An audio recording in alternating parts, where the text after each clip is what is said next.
Hello everyone, जय श्री राम। कैसे हैं आप सभी लोग? आई होप आप लोग अच्छे होंगे। लगातार एसएससी इस समय धरने पे लगा हुआ है आपको एक नया नोटिफिकेशन प्रतिदिन देने में।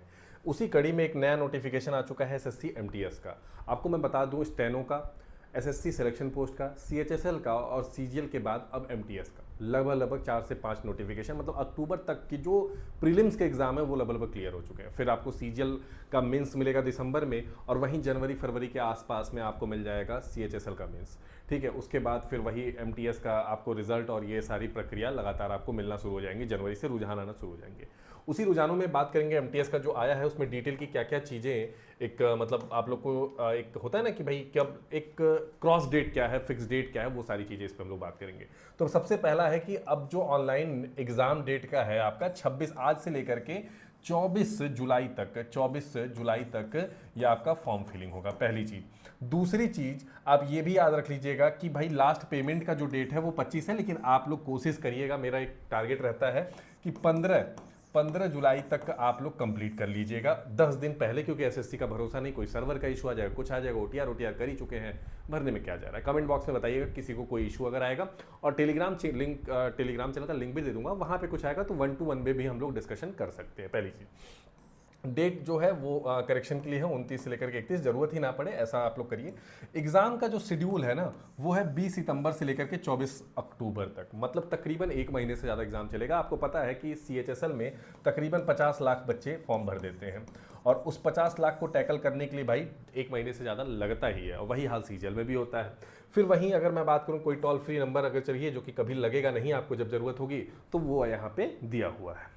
अब आ जाते हैं कुछ और चीज़, वैकेंसी की बात कर लेते हैं। तो हवलदार की अगर देखा जाए वैकेंसी 1075 वैकेंसी है टोटल। ठीक है, हवलदार इन सीबीआईसी एंड सीबीएन में। ठीक है, और बाकी अगर वैकेंसी अभी बढ़ेगी, ऑब्वियस है वैकेंसी बढ़ेगी, घबराना नहीं है। तो वैकेंसी तो श्योर है बढ़नी, हाँ कितनी जाएगी ये कहना अभी मुश्किल है, बट आप मान के चलिए वैकेंसी बढ़ेगी। उसके बाद अगर मैं बात करूँ वही बाकी बेसिक डिटेल जो एसएससी के अन्य एग्जामों में होता है कि क्या क्या आपको बेसिक चाहिए। For example age relaxation OBC के लिए 3 साल और एसटीएससी के लिए 5 साल ऐसा रहता है। ईडब्ल्यूएस के लिए कोई भी एज रिलैक्सेशन नहीं होता है, ये ध्यान दीजिएगा। एलिजिबिलिटी के रूप में आप भारत के नागरिक होने चाहिए, नेपाल के अगर हैं तो उसके लिए फिर एक सब्जेक्ट है, और भूटान के लिए अलग सब्जेक्ट है, ये सारी चीज़ें हैं। और आप 10th पास होने चाहिए, बस 10th पास हैं आप तो you are eligible for this.